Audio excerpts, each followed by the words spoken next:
हां, त्याच्यानंतर तो सेन्सरच्या नावाप्रमाणे कन्सिडर करेल. ओके, त्याच्यानंतर तो काय करेल, सेन्सरच्या नावाप्रमाणे कन्सिडर करेल. हां, तर समजा पहिल्यांदा त्यांनी कॉलम प्रेशर कन्सिडर करणार. मग मग म्हणजे तो काय करणार, पहिल्यांदा बॅच आय डी 4001 कन्सिडर करणार. त्याच्यानंतर त्याच्यात पहिलं सेन्सरचं नाव कन्सिडर करणार, जे की कॉलम प्रेशर आहे, आणि त्याचे रीडिंग दाखवणार. त्याचे रीडिंग दाखवणार. त्याच्यानंतर सेम बॅच आय डीमध्ये तो दुसरं सेन्सर कन्सिडर करणार.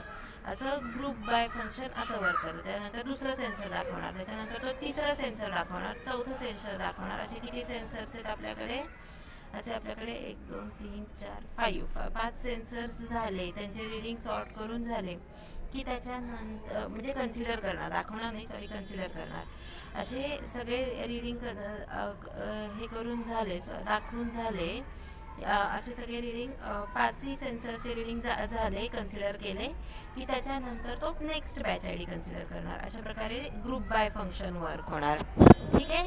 आता अशा प्रकारे आपला डेटा सॉर्ट झाला आहे, ग्रुप बाय अशा प्रकारे आपला डेटा ग्रुप झाला आहे ग्रुप बाय फंक्शन वापरल्यामुळे. आता त्याच्यानंतर आपण त्याला ट्रान्सफॉर्म करतोय. म्हणजे आपल्याला ट्रान्सफॉर्म फंक्शनचं आपण काय बघितलं होतं वैशिष्ट्य, ट्रान्सफॉर्म मेथड वापरतो तेव्हा त्याचं काय स्पेशल वैशिष्ट्य आपण बघितलं होतं. तर तो तो काय करतो, ग्रुप बेस्ड कॅल्क्युलेशनचे रिझल्ट देतो आणि सेम साईजमध्ये देतो. म्हणून आपण इथे ट्रान्सफॉर्म वापरतोय, ग्रुप लेवलला रिझल्ट ग्रुप बेस्ड कॅल्क्युलेशन्स करतो म्हणून.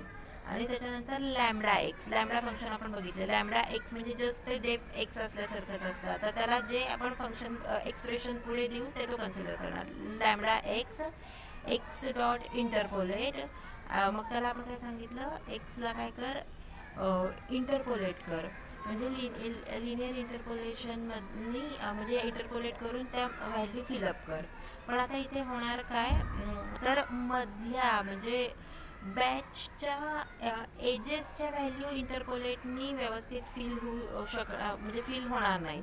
का तर इंटरपोलेशनमध्ये खालचे मधले पॉईंट्स व्यवस्थित फिल होतात, पण एजेसचे पॉईंट्स फिल होत नाहीत. म्हणून आपण त्याच्यासाठी फॉरवर्ड फिल आणि बॅकवर्ड फिल वापरलं. म्हणजे समजा बॅचच्या एंडची व्हॅल्यू आहे तर ती बॅकवर्ड फिलने फिल होईल. बॅचच्या बिगिनिंगची व्हॅल्यू जर का मिसिंग आहे तर ती फॉरवर्ड फिलने फिल होईल, आणि मधल्या सगळ्या व्हॅल्यू ह्या इंटरपोलेटने फिल होतील. असं करून आपण हे मी माझ्या प्रोजेक्टमध्ये वापरले. तर त्याच्यासाठी हे सगळ्या कन्सेप्ट्स एक्सप्लेन केल्या. ओके, कळाल्या असतील सगळ्यांना तर ओके, थँक्यू.